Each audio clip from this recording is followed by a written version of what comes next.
Leaving the city, they spurred their horses to a trot as the road widened, running northwest towards the interior hills of the island. With the din of the city now muffled by the city walls, the chanting was now much easier to hear. It was coming from a campsite of some dozen or more tents south of the road, perhaps a quarter-mile from the city walls and less than 100 yards from the shore. The tents were of various sizes and states of repair, but they were arranged in neat rows that Carla found surprising. This looked planned, organized. There were pilgrims moving through the campsite, all clad in their dingy white-brown garments. She noticed that they all looked underfed, even sickly. Several of them were on crutches or used canes, or appeared to be suffering from some other injury. One man was missing an arm. The ones who were by themselves or in pairs seemed to be doing chores, tending fires or preparing food as best they could. But the largest group of them, the source of the chanting, was just outside the camp. There were about a dozen of them, about half again as many men as women, standing in 2 equal rows like soldiers awaiting inspection. They were led by a pilgrim that Carla immediately recognized as one of the others that Tarly and Meleta had spoken of. Although he also was wearing white clothes, his were cleaner and in better condition. He also appeared to be in far better health, striding up and down in front of the 2 rows, clapping people here and there on the arm as he led them in the chant, which was in Tarandon. "Father!" shouted the leader. "Guide! Our hearts!" came the chorus. "Daughter! Take our pain! Son!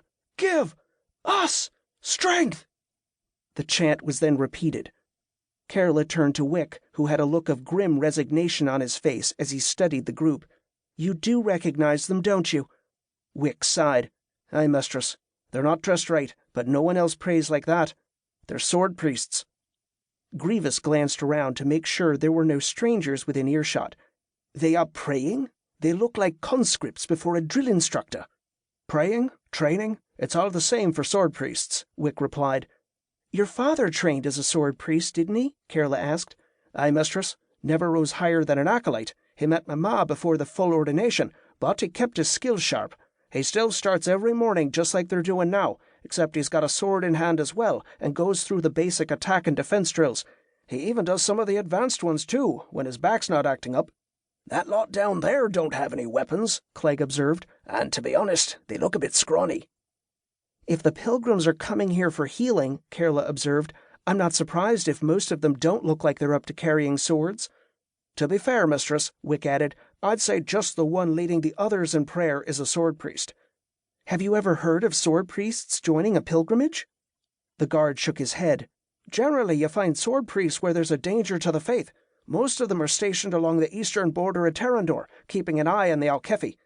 "But not all of them," said Carla, frowning. "They also hunt magical threats, like the monsters that are appearing on the mainland." Grievous turned to her, and she knew he'd heard the bitterness in her tone.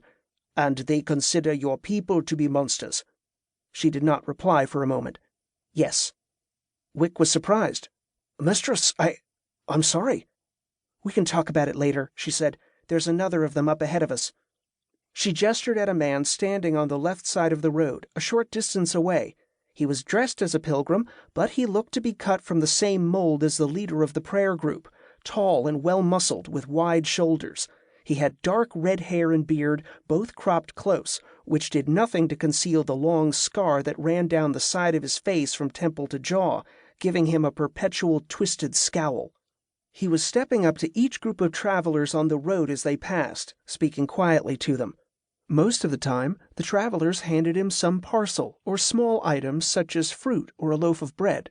Those who did give him something received a nod in thanks, and a gesture Carla hadn't seen in years. The man held up both hands in front of him, the left hand palm outward and the right hand perpendicular to that, presenting the outer edge. "What does that gesture mean?" Grievous asked.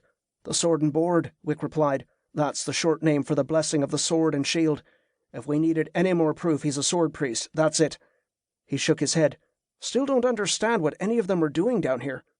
"We could ask him," Clegg offered. "He'll be coming over to graciously gift himself to some of our supplies in a minute." To keep listening to this audiobook, I've left you a link in the description so you can do it. at no cost thanks to Audible's 30-day free trial.